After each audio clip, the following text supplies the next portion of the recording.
Hi guys, this is Tanjid from typical Tanjid. আজকের এই ভিডিওতে আমরা কথা বলবো বাংলাদেশ থেকে ডেনমার্কে পড়তে যাওয়ার জন্য আপনার আইএলটিএস রিকোয়ারমেন্ট কত থাকা চাই। আর ডেনমার্কে যে আইএলটিএস রিকোয়ারমেন্টটা সেটা হচ্ছে totally different from UK, Canada, Australia এগুলো থেকে। আর ডেনমার্কে হচ্ছে আপনার আইএলটিএস রিকোয়ারমেন্টের একটা নির্দিষ্ট ব্যান্ডের পাশাপাশি আপনার কিছু রিকোয়ারমেন্টস থাকা চাই। আপনি যদি ডেনমার্কে পাবলিক ইউনিভার্সিটি অ্যাডমিট হতে চান, অবশ্যই আপনাকে 6.5 নো ব্যান্ড লেস দেন 6 পেতে হবে, সেটা ব্যাচেলর হোক কিংবা হচ্ছে মাস্টার্সে হোক। মানে হচ্ছে আপনি ব্যাচেলার্সে কিংবা হচ্ছে মাস্টার্সে কোনো পাবলিক ইউনিভার্সিটি যদি আপনি পড়তে চান ডেনমার্কে, তাহলে হচ্ছে আপনাকে 6.5 নো ব্যান্ড লেস দেন 6 পেতে হবে।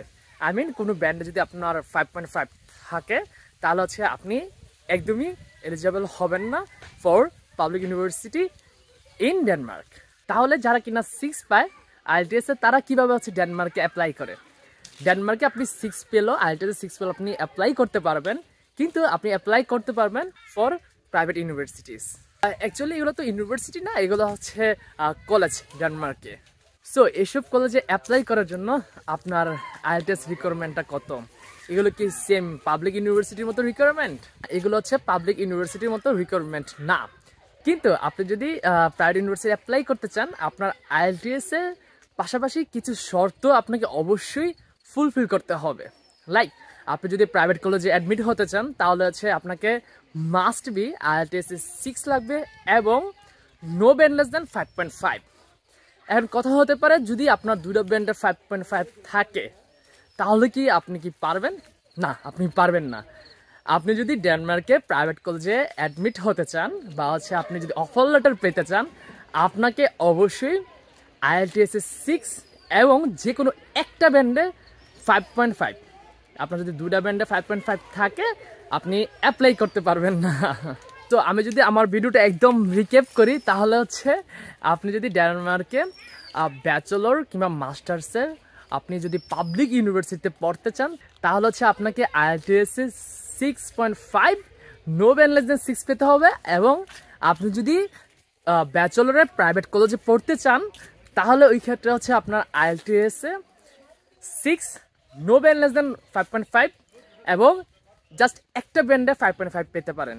আর অন্য কোনো ব্যান্ডে যদি দুইটা ব্যান্ডে 5.5 থাকে তাহলে হচ্ছে আপনি একদমই এলিজেবল হবেন না। আর হ্যাঁ, এই তো ছিল আমাদের ভিডিওর মেন পার্ট। তো এখন একটা কথা বলবো, সেটা হচ্ছে যাদের কিনা ভিসা হয়ে যাবে আপনারা ট্রাই করবেন আপনাদের যাদের গ্রামের বাসা আছে তারা এগুলোতে এসে ঘুরে যাওয়ার জন্য। মানে বাকিটা সময় আপনার ভিসা হওয়ার পর বাকিটা যে সময়টা থাকে আপনার যে গ্রাম আছে কিংবা হচ্ছে আপনার যে হোম টাউন আছে ওইখানে টাইম দেওয়ার জন্য। লাইক এখন আমি শ্যুট করছি আমার আর নানির বাড়িতে, তো আমি যদি গ্রামটা দেখাই, ইটস টোটালি লাইক মানে বলার মতো না। I have no words to explain this beauty. Wait, আমি আপনাদের দেখাচ্ছি।